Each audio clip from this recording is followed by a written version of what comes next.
Hello friends, welcome to Ravi seasonal. இன்னைக்கு வீடியோவில் நம்ம என்ன பார்க்க போகிறோம்னா, சின்ன மருமகள் சீரியலோட இந்த வாரம் அப்புறமா தான் பார்க்க போகிறோம். நம்ம சேனலுக்கார புதுசாக வந்திருந்தீங்கன்னா மறக்காமல் சப்ஸ்கிரைப் பண்ணிக்கோங்க. இந்த வாரம் அப்புறமா என்ன காமிச்சிருக்காங்கன்னா, மலர் நல்லவ அப்படிங்கிற மாதிரி சொல்லிட்டு காமிக்கிறதுக்கான, அதாவது தெரிய வைக்கிறதுக்கான கெடு வந்து இன்னையோட முடியுது அப்படிங்கிற மாதிரி சொல்லிட்டு ஒன்று ப்ராசஸ் போயிட்டுருக்கு. என்னென்னா, அவங்க வந்து ஏதோ ஒரு தப்பு பண்ணியிருக்காங்க போல். இதுக்கு ஒருத்திங்க தான் காரணம். அவங்கள கண்டுபிடிச்சி அவங்கக்கிட்ட பொறுத்துடணும். ஆனால் வந்து இன்னும் வந்து கிடைக்கல அப்படிங்கிற சுச்சுவேஷனில் தமிழ் வந்து ஒரு நாள் ஃபிக்ஸ் பண்ணி அந்த டேட்டை வந்து அதுக்குள்ளே நான் கண்டுபிடிச்சி தரேன் அப்படிங்கிற மாதிரி சொல்லியிருக்காங்க போல். ஆனால் இன்றைக்கி தான் அந்த டேட்டு. உடனே பார்த்திங்கன்னா இவங்க என்ன சொல்லிட்டு இருக்காங்கன்னா, வீட்டில் இருக்கிற தமிழை பிடிக்காதவங்க கண்டிப்பாக மலரை வெளியே அனுப்பிடுவாங்க, இதுக்கப்புறம் எதுவுமே பண்ண முடியாது அப்படிங்கிற மாதிரி சொல்லிட்டு இருக்காங்க. சேதுபதி ஒரு பக்கம் அவனை கண்டுபிடிக்க முடியலையே அப்படிங்கிற மாதிரி சொல்லிட்டு யோசிச்சுக்கிட்டு மறுபடியும் தேட போகிற மாதிரி வந்து காமிச்சிருக்காங்க. இந்த டைமில் பார்த்திங்கன்னா நம்மால் ராஜாங்கம் அவர்கிட்ட போயிட்டு அந்த அம்மா என்ன சொல்கிறாங்க அப்படின்னா, மலருக்கு கொடுத்த கெடு இதோட இன்னியோட முடியுது, அதனால் வந்து நீங்கள் அவங்கள வெளியே அனுப்புங்க, நம்ம உறவையே வந்து கட் பண்ணி கொடுங்க அப்படிங்கிற மாதிரி சொல்லிட்டு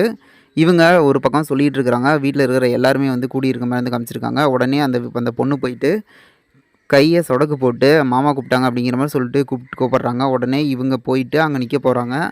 இன்னும் நிரூபிக்கலை அப்படின்னு சொல்லிட்டு ஒரு ப்ராசஸ் நடக்க போகுது. வெளியே அனுப்புவாங்களா இல்லைங்கிறத செம்ம ட்விஸ்ட்டாக இந்த வாரஃபுல்லாக போக போகுது.